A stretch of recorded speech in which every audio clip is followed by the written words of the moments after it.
is instead of identifying clients as a client, I like to help people, help ventures as businesses.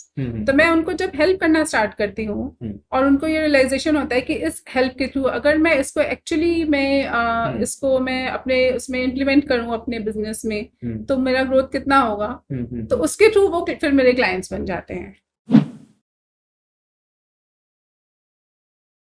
Hi and welcome to Clarion cast and Clarion academy show. मैं हूं आपका host ऐश्वर्य और मैं स्वागत करता हूं आपका इस पॉडकास्ट में. आज के इस पॉडकास्ट के लिए हमने इनवाइट किया एक बेहद स्पेशल गेस्ट को जिनका नाम डिजिटल मार्केटिंग और खास करके ग्राफिक डिजाइनिंग की फील्ड में काफी लिया जाता है. तो प्लीज वेलकम मिस निष्ठा Saxena. Hi Nishtha, how are Hi you? Aishwarya, thank you so much for inviting me here. The pleasure is ours. So how about Nishta, we start with your introduction, something you can tell your audience ताकि हमारी audience आपके बारे में और अच्छा जान पाए. Right. So hi, Anushka, and I'm a graphic designer. Earlier, I worked with different corporates, but due to my interest in creative field, now I'm working as a graphic designer. So Nishta, why did you start your own work? What led you to leave your corporate job and start your own work as a digital graphic designer? Yeah, so when I was working with corporates, with time I realized कि शायद मेरा interest इधर बहुत नहीं है और मैं चाहती थी न्यू वेंचर्स और न्यू बिजनेस हाउसेस को हेल्प करना to grow their business to new heights through my designs. So जब मैं डिजाइनिंग करती हूँ तो मेरे डिजाइन के through they communicate. So that is what I like. So I came into this field. So actually you help your consumers deliver message clearly. Yes, right. Okay. Actually this is very fascinating because हम जब भी हम corporate में काम करते हैं तो अधिकतर हम लोग के मन में अक्सर होता है कि हम अपनी जॉब छोड़ के कुछ नया करें. तो आप बहुत सारे लोगों के लिए इंस्पिरेशन है जिन्होंने अपने ये करना चाहते हैं. तो बिल्कुल आपके इस इनसाइट्स इन्फॉर्मेशन से हमें बहुत सारे लोग को, हमारे ऑडियंस को हेल्प जरूर मिलेगी. तो अगर हम बात करें कि जैसे इस ग्राफिक डिजाइनिंग के बारे में आप और बताना चाहेंगे कि आप क्या करती हैं बेसिकली ग्राफिक डिजाइनर के तौर पे. रोल क्या होता है? इफ यू सी तो ग्राफिक डिजाइनिंग में बहुत सारी फील्ड्स होती हैं. आप बहुत डिफरेंट वे में कर सकते हैं डिजाइनिंग. बट मेरा जो नीश है, मैं न्यू वेंचर्स एंड कंपनीज को हेल्प करती हूँ to from the scratch, from starting designing their logos, their social media strategy, all their Instagram and other kind of social media posts, and including their packages also. तो अगर कोई भी कुछ किसी company ने सोचा है कि what I have to do, तो उनको जो जो requirements है डिजाइन से related, from A to Z, I provide all those designs. Okay. Yeah. So when we are talking about the businesses, when we are talking कि हम बात करें कि businesses grow करते हैं, आप उन्हें help करते हैं grow करने में, तो इसमें आपका रोल क्या होता है? मतलब how do you actually help your audience grow? Because right. because as a marketer, as a service deliverer, what we focus mostly is to deliver the services. But उससे client को कितना फायदा मिल रहा है ये हम एनालाइज करने में पीछे रह जाते हैं और शायद यही फर्क होता है एक बहुत बड़े लेवल पे काम करने में, छोटे लेवल पे. तो आपका क्या इंसाइट इस बात में कि आप कैसे डिफाइन करेंगे अपने रोल को आप? So because what happens कि जैसे हमने कोई कंपनी स्टार्ट की, now I want my idea to go to my target audience. लेकिन हर कोई जो कंपनी स्टार्ट कर रहा है वो उसको डिलीवर नहीं कर पा रहा है अपने आइडिया को. लाइक अगर उसको एक लोगो बनाना है, व्हाट इज अ लोगो? वो लोगो पूरा उसकी कंपनी का आइडिया है, उस लोगो में कॉम्प्रोमाइज्ड है कि ये कंपनी किस चीज के बारे में है. सो अगर हम उसको एक अलग लेवल का, अलग क्वालिटी का वो लोगो बना के देंगे जिसमें वो सारी चीजें हैं जो वो डिलीवर करना चाह रहे हैं अपने टारगेट ऑडियंस को, सो वो उसका लेवल फिर एकदम से बढ़ जाता है उसी कंपनी का. वो जो धीरे-धीरे प्रोग्रेस है, क्रेडिबिलिटी बढ़ती है, उसकी ग्रोथ बढ़ती है, प्रोग्रेस बढ़ती है. सिमिलरली सोशल मीडिया पोस्ट वो कोई भी बना सकता है, anyone can make, it's very easy today. But वो सिर्फ एक डिजाइन नहीं बनाना है, उसको डिलीवर करना है अपना थॉट, अपनी कंपनी का थॉट. सो वो हम प्रोवाइड करते हैं. दैट वेज वो कंपनी ग्रो करती है. जी. जैसे इनिशियल में अपनी बात करूँ, अगर जब मैंने अपना बिजनेस शुरू किया तो हम लोगों ने लोगो तैयार किया, चीजें तैयार करी. बट जब मैंने बात करी ऐसे इस फील्ड में, मतलब क्या होता है कि हम लोग चीज तो बहुत बनाते हैं बट उसकी कंसिस्टेंसी नहीं ला पाते हैं कि आपका प्लेटफॉर्म भी वही रिफ्लेक्ट करना चाहिए, वेबसाइट भी वही रिफ्लेक्ट करना चाहिए. तो वो कंसिस्टेंसी साथ में साथ वो एग्जैक्ट ऑडियंस को भी समझ में आए, राइट वो चीज. सो एक व्हाट वी डू कि हम पूरा एक थीम बेस्ड कॉन्सेप्ट देते हैं. हम पूरा कलर थीम से लेते हैं बिकॉज कलर्स भी बहुत चीजें डिपिक्ट करती हैं. फॉन्ट्स वगैरह हम उसके अकॉर्डिंग लेते हैं, उसकी कंपनी, उसका जो भी एज क्राइटेरिया है उसके टारगेट ऑडियंस का, उसके अकॉर्डिंग हम सारी चीज लेते हैं और पूरा थीम बना देते हैं ताकि अगर वो सोशल मीडिया पे भी कहीं उसके पोस्ट आ रहे हैं तो भी उसको वो पोस्ट देख के एकदम से रियलाइज होगा कि okay this is about that company. उसका जो बेसिक थीम होगा वो इससे इतना मैच करेगा कि उसको देखते ही आपको समझ में आएगा ओके ये इस कंपनी का हो सकता है। जी जी जी, सो जैसे वो कनेक्ट पूरा एक अक्सर रहता बड़े है। बड़े ब्रांड से मैकडी की होते हैं, वो डबल रिंग्स दिखाई देते हैं, वो राइट सारे गोल्डन रिंग्स और वो सब सो आप उनके पैकेजेस पे भी वही कलर होगा, जी जी उनके जी, सोशल मीडिया पोस्ट पे भी हो सकता है वो हाँ लोगो ना हो, लेकिन वो कलर हो तो आपको लगेगा कि उसी का है। उसी तो का एक थीम बेस्ड रहता है जी हमेशा जी। बेसिकली आप उसके मतलब थ्रू। एक तरह से अवेयरनेस तो बढ़ती ही बढ़ती है, साथ में हाँ मैसेज भी क्लियरली डिलीवर होता है। क्लियर जी जी। डिलीवर। तो इसीलिए मतलब मैं अपनी ऑडियंस से बोलना चाहूंगा कि देखिए graphic designing is a very specialised form of work, और इसको सिर्फ और सिर्फ मतलब किसी भी मतलब पैसे बचाने की कोशिश ना करें, अपने काम को बढ़ाने की कोशिश करें। If you hire the best person for your वो company and for your work, you will definitely get the best results. तो चलिए हम आते हैं अपने नेक्स्ट क्वेश्चन पे। निष्ठा जी, तो हम भी पूछने जाते हैं कि देखिए आजकल जैसे फ्रीलांसिंग का मार्केट बहुत तेज ग्रो कर रहा है, और साथ में बहुत सारे हमारे ऐसे एस्पायरिंग फ्रीलांसर्स जो जुड़े हैं हमारे साथ इस ऑडियंस में, ऐसा जो जानना चाहेंगे कि आप क्लाइंट्स कैसे ढूंढती हैं, how do you identify clients and how do you you know target them. Right. So what I do is instead of identifying clients as a client, I like to help people, help ventures as businesses. तो मैं उनको जब help करना start करती हूँ और उनको ये रियलाइजेशन होता है कि इस हेल्प के थ्रू अगर मैं इसको एक्चुअली मैं इसको मैं अपने उसमें इम्प्लीमेंट करूँ अपने बिजनेस में तो मेरा ग्रोथ कितना होगा, तो उसके थ्रू वो फिर मेरे क्लाइंट्स बन जाते हैं। लेकिन So जैसे हेल्प करने के लिए भी तो आइडेंटिफाई करना पड़ेगा ना कि ये क्लाइंट है जिनकी मैं हेल्प कर सकता हूँ, तो वो right. आप हेल्प कैसे, help is in the form किस तरह से हेल्प करती हैं और कैसे आइडेंटिफाई करती हैं? सो लाइक अगर मैं इंस्टाग्राम की बात करूँ, जी सो इंस्टाग्राम पे मेरे डेली जो पोस्ट होते हैं, so people come to me, वो देखते हैं मेरे पोस्ट, जी तो वो उसमें इंटरेस्ट लेते हैं। Then we have Facebook groups, उसमें वॉन्ट्स आती हैं, उसमें हम उनको पिचिंग करते हैं। तो जो मुझसे कनेक्ट कर पाते हैं वो फिर मेरे क्लाइंट बन जाते हैं। और अगर हमें मान लीजिए हमारा प्रोफाइल उतना स्ट्रांग ना हो कि लोग हमारे पास खुद से आए, तो हम कैसे उनके पास जाएं? इसके बारे में कोई आपकी राय, how do you know reach the clients rather than them reaching us? आप there are different ways like what you can do. आप अपने आसपास भी देख सकते हैं, जो भी स्टार्टअप्स हैं, न्यू वेंचर्स हैं, जिनको आपको लग रहा है कि डिजाइन रिक्वायरमेंट्स की जरूरत है, आप उनके पास अप्रोच कर सकते हैं। समटाइम्स व्हाट यू सी कि कुछ क्लाइंट्स हैं जिनके पास हैं डिजाइन्स लोगोस पहले से, but they are not up to the mark. आप उनको न्यू डिजाइन्स, अपने डिजाइन्स बना के उनको भेजिए, when they will like your design, तो वो एकदम से आपको अप्रोच करेंगे that yes this is better, we can do this.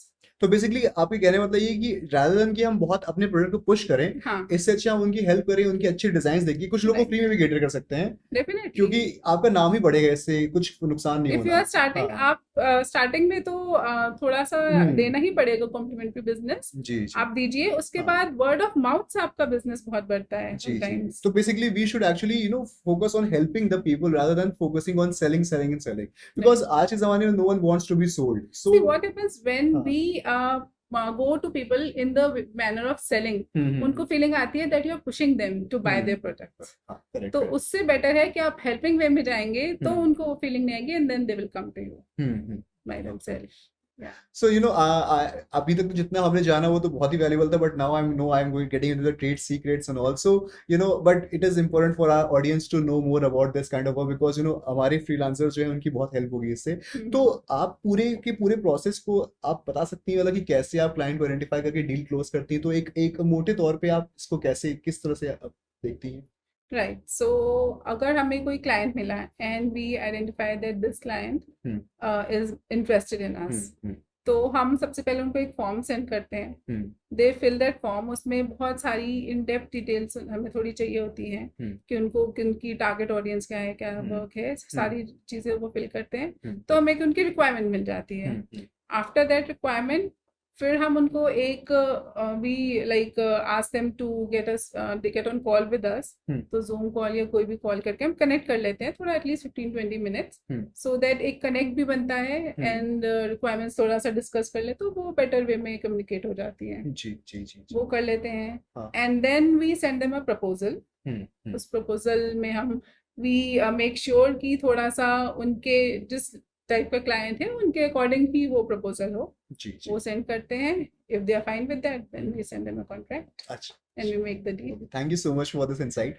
अच्छा, जो नेक्स्ट क्वेश्चन जो अक्सर हमारे ऑडियंस हमसे पूछती है कि मतलब कॉस्टिंग कैसे आप डिफाइन करें, मतलब कई बार क्या होता है कि हम कोई कॉस्टिंग बनाते हैं तो यूएस और इंडियन क्लाइंट्स में कंफ्यूजन हो जाता है, फिर इंडियन क्लाइंट्स में भी किसको कितना दे कॉस्टिंग, ये भी समस्या आती है। अब नहीं जैसे ग्राफिक डिजाइनिंग की वर्क में of course you are giving, जितना अमाउंट आप स्पेंड कर रहे हैं टाइम आवर्स के हिसाब से, वो तो एक अच्छा पिलर है कॉस्टिंग का। बट अगेन अगर मैं आपसे कुछ राय चाहूँ कि how do you define your costings, तो कैसे आप इसे देखती हैं?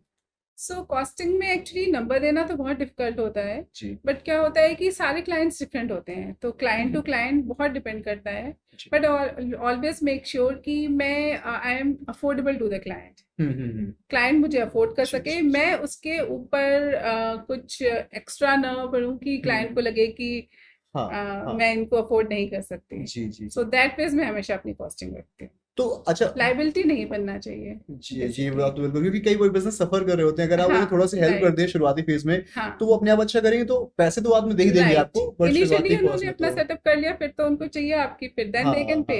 हाँ बट हाँ, initially you have to make sure that you are not a liability because on them. Actually आपका तो निश भी है न्यू वेंचर्स में, तो आप राइट, उतना हैवीली चार्ज नहीं कर सकते इनिशियली जितना तो एग्जैक्टली। आपने शुरू किया हाँ, होगा चीज। तो अच्छा, अगर हम बात करें कि जैसे जो चैलेंजेस आते हैं इस फील्ड में, मतलब डिजिटल मार्केटिंग की फील्ड में कुछ चैलेंजेस भी आपने फेस किए होंगे, तो वो चैलेंजेस की अगर हम बात करें, तो what do you identify your biggest challenge as it in this line of work?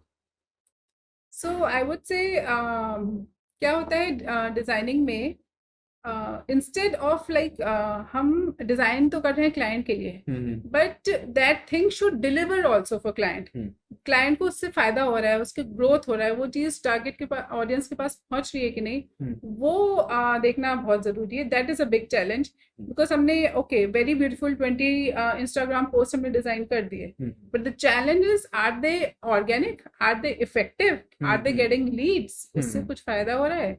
That is the main challenge कि हाँ उससे number, followers, growth, whatever the client is wanting, उसके बढ़ रहे हैं कि नहीं।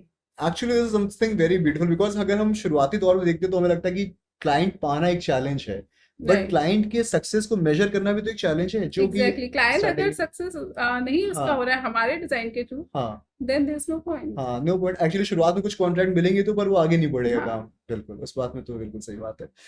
तो आजकल अच्छा एक क्वेश्चन ये भी है, आज के ज़माने में आर्टिफिशियल इंटेलिजेंस बहुत तेज ग्रो कर रहा है, और हम ये देख रहे हैं कि हमारे मन में, हमारे नए यंग ग्राफिक डिजाइनर्स के मन में ये डर बैठा हुआ है कि क्या हम इस फील्ड को परस्यू करें, क्या इसमें ग्रोथ का भी कोई स्कोप है, या फिर एआई आगे हमारी सारी जॉब खाने वाला है। तो इसके बारे में आप क्या बोलना चाहेंगे, what is your take on AI taking on graphic designing? Yeah it's a big question these days, हर जगह यही क्वेश्चन है डिजाइनिंग फील्ड में। But I think AI is very generic, वो बिल्कुल भी पर्सनलाइज नहीं देगा आपको डिजाइन्स। तो अगर आपको थोड़े भी अपने थीम और अपने सर्विस के अकॉर्डिंग, बिजनेस के अकॉर्डिंग चाहिए, तो वो तो कोई भी पर्सनल ग्राफिक डिजाइनर ही कर सकता है। AI will always give you similar kind of designs and not very different designs. Yeah. That is it. So are you currently using any AI tools, or or even what are the tools that you are using right now as a graphic designer? No, so I work on Adobe products. तो मैं Adobe Illustrator, Photoshop and InDesign पे work करती हूँ. I do not work on AI tools. Okay. Because I think so. क्योंकि सबकी requirement different होती है हर client की, जी तो जी मुझे उस क्लाइंट के अकॉर्डिंग ही पूरा डिजाइन करना है। हाँ तो हाँ AI हाँ will not give that effect, हाँ। what effect my personal designs will give to the client. अच्छा, जैसे अभी हमने बात करी क्लाइंट्स के बारे में, तो एक और क्वेश्चन जो मैं आपसे पूछना चाहता हूँ कि what should you focus on, should you focus on quantity और quality? Like see there are many different kind of clients, आप चाहें Right. तो कम कॉस्ट वाले बहुत क्लाइंट्स उठा लें, या आप अच्छे कॉस्ट वाले कुछ क्लाइंट उठाएं, तो what is your take on, what should we go for the volume with low cost, और for the good quality with little bit higher cost? So my personal suggestion would be you should always go for quality with a little higher cost client, because quantity में आपके पास work इतना ज़्यादा होगा और आपको उतना नहीं मिलेगा, तो आप उसमें बहुत कंज्यूम हो जाते हो। क्वालिटी में आप जो अपना वर्क करते हो उसकी भी क्वालिटी अच्छी होती है, विच विल ऑब्वियसली ग्रो। जिस लेवल का आपने अभी क्लाइंट लिया वो हमेशा ग्रो ही करेगा आगे, और क्वांटिटी में आपका कंजम्पशन बहुत ज़्यादा होता है और आप उतना आउटपुट नहीं दे पाते हैं। जी जी बिल्कुल सही बात, मतलब मुझे भी ऐसा लगता है कि अगर हम बहुत सारे क्लाइंट्स को केटर करें तो हम बर्नआउट तो फील कर ही रहे हैं, बर्नआउट भी रहेंगे, बट अपने सर्विसेज को इतना भी नीचे ना करें कि एक्चुअली लोग उसकी वैल्यू भी करना कम कर दें। क्योंकि जितना हम सस्ते में जाते हैं ना, तो एक तो क्वालिटी ऑफ क्लाइंट से गिरते हैं, साथ ही साथ हमारे लोग वैल्यू भी नहीं करते कि शायद ये उतनी अच्छी सर्विस नहीं दे रहा हो तभी सस्ते में ऑफर एग्जैक्टली कर रहा है। अगर आपके जो करंट क्लाइंट्स हैं हाँ। और आप न्यू क्लाइंट के पास जाएंगे, that client is watching what were your previous clients, तो उसके अकॉर्डिंगली फिर मिलेंगे, दैट client will हाँ, not take you, the quality client will not perfect. take you. जी जी जी, absolutely absolutely Yeah. Agree with you Nishtha. So अच्छा, अगर हम बात करें कि क्लाइंट्स की भी बात करते हैं, तो when it comes to like measuring the results success of the client, so what are the parameters that you look for when it comes to, you know, a client success and all those different kind of parameters that you talk So client success में सबसे पहले तो client growth इससे है, about? client की अपनी growth होनी चाहिए तभी आपकी growth है, क्योंकि क्लाइंट नहीं ग्रो कर रहा है तो आपके वर्क का कोई फायदा नहीं है। जी जी जी। तो So अगर हम that इस is ग्रोथ को there. मेजर करें तो जैसे सोशल मीडिया एंगेजमेंट हो गया या Right. फिर किस तरह से मतलब रेवेन्यू ग्रोथ हो गया, तो मतलब आप किन पैरामीटर्स को मानते हैं कि these are the parameters, not all of them of course because that are your work, but Yeah. if you can define a few of them, you know, so that for Yeah. So हाँ if they are on digital media, so हाँ definitely social media presence is जी one जी of the points. जी तो number of followers और engagement जो client का रहता है डेली का, वो एक बहुत बड़ी चीज़ है। जी secondly definitely there revenue business, because social media के थ्रू भी तो आप अपना रेवेन्यू ही है जो आपको जी ग्रो करना है। जी जी जी, सो अगर उसके थ्रू आपका रेवेन्यू ग्रो कर रहा है, हाँ that is also one big parameter that is there. Absolutely. Yeah these two parameters are really important. अच्छा अच्छा, एक चीज मैं आपसे ये पूछना चाहूंगा कि मान लीजिए कि जो हमारे यंग एस्पिरेंट्स हैं हमारे साथ, तो अगर वो किसी क्लाइंट को अप्रोच करें तो what are the preparation, I mean like in terms of like PDFs and all those kinds of social shares and all those kinds of, so what are the, you know, things that we should prepare, मतलब and किन किन चीजों को हम पहले से तैयार रखें किसी भी क्लाइंट को पिच करने से पहले, तो राइट। उसके बारे में क्या बताना चाहिए? सो इन डिजाइनिंग सबसे पहली चीज तो आपके पास होनी चाहिए इज अ स्ट्रॉन्ग पोर्टफोलियो। जितना स्ट्रॉन्ग आपका पोर्टफोलियो होगा उतने अच्छे आपको क्लाइंट्स मिलेंगे। जी जी सो पोर्टफोलियो आप बना सकते हैं किसी भी साइट्स पे, लाइक ड्रिबल होते हैं, बिहॉन्स होते हैं, जी इंस्टाग्राम पे भी कुछ लोग अपने पोर्टफोलियोज बनाते हैं, जी but Behance and Dribbble are much more like जी लोग उसको ज़्यादा पसंद करते हैं। हाँ तो अपना एक स्ट्रॉन्ग पोर्टफोलियो बनाइए। Then is your social media presence. आप चूज करिए, सब पे मत रहिए। इट्स नॉट लाइक आपको 6 सोशल मीडिया साइट्स पे रहना है, क्योंकि 2-3 पे रहिए तो उस पर आप ज़्यादा फोकस कर सकेंगे। जी सो जी उनमें बनाइए, and whenever your social media presence is there, उसमें जो आपका लैंडिंग पेज है उसमें आपका वेबसाइट ज़रूर उसका लिंक होना चाहिए, so that when they go to your page they know where to go now. So when they go to their website, तो वो बेस्ट रहता है। तो third important thing is your website. Website. तो आप एक अच्छी स्ट्रॉन्ग ब्यूटीफुली लुकिंग वेबसाइट जरूर बनाएं, जी जी और उस पे जब लोग आएंगे तो वो थोड़ा क्वालिटी दिखती है उसमें। Absolutely, I think so. Yeah. Website is ज़माने में I think so the first thing people look for when they're looking for someone, searching for Right, someone. definitely. Social profiles are also have to Yeah. be strong, but I think Website. website तो आपकी दुकान है आपकी online जो आपकी होनी ही चाहिए। Exactly. जी जी Yeah. जी। तो अपने नेक्स्ट सवाल पे हम आते हैं, तो how do you operate, Nishta? How do you have a team or do you operate solo? Yeah. So जब मैंने स्टार्ट किया था तब तो मैं सिंगली वर्क करती थी, बट नाउ अब ऐसा आ गया है कि I have created a team. तो मैं वीडियोस, एनिमेशंस, 3D लोगोस, ये सारी चीजें अब मैं प्रोवाइड कर सकती हूँ, for which I have kept it free. Okay, okay, okay. So coming on to the clients that you have catered, जितने clients आपने उनके services दी हैं, तो उनके बारे में बोलनी चाहेंगे, आपका experience क्या है, आपने कितने clients पे काम किया है? Right. So I have been working in this field for last 5 years. बहुत ही wide range of clients मैंने अभी तक cater किए हैं. So I have worked with luxury candle clients. I have worked with food industry. उस पे मैंने work किया है. Then I have worked with designers, fashion designers and all. Okay. तो उनके साथ मैंने work किया है. Okay, okay. तो उस field में मेरा niche है. So, I mean, this was a really informative session, Nishta. I mean, we really loved to have you here and all the valuable insight जो आपने बारे में बताया, उससे बहुत कुछ सीखने को मिला, not सिर्फ हमारे ऑडियंस को, इनफैक्ट मुझे भी। तो उसके लिए बहुत बहुत धन्यवाद। Thank you so much for coming to our podcast. और जाने से पहले मैं आपसे चाहता हूँ कि हमारे ऑडियंस को लिए कोई मैसेज देना चाहें तो please, I mean, they would love to listen from you. Yeah, so my message for the audience would be, first believe in yourself, start doing whatever you feel like, and then if you are into designing field, choose your niche. आप अपना niche choose करिए, उसमें work करिए, उसमें आप excel करेंगे, and because आजकल AI इतना आया है, so don't be afraid, AI is very generic, वो ह्यूमंस को कभी नहीं रिप्लेस कर सकता है. सो आप वर्क करिए and you will definitely be successful. Totally in agreement with you on this. I mean see, yeah AI तो बिल्कुल आ रहा है, पर इसके लिए डरने की जरूरत नहीं है. आप अपने काम बिल्कुल. में अच्छे हैं तो आप सक्सीड जरूर करेंगे. You will have a good career if you are determined to make it yourself, है ना? Right. So with that note, I mean, thank you so much, Nishta. Let's wrap this podcast. And guys, if you want to learn more from Nishta, let us know in the comments, and we'll get in touch with you again. Sure. So if you have any questions that you want to ask me to ask her, then please send those questions in the comment box, and then we'll be gladly answering it all. So thank you so much, Nishta, and we'll be connecting with you again. Thank you you so so much for much. coming to the podcast.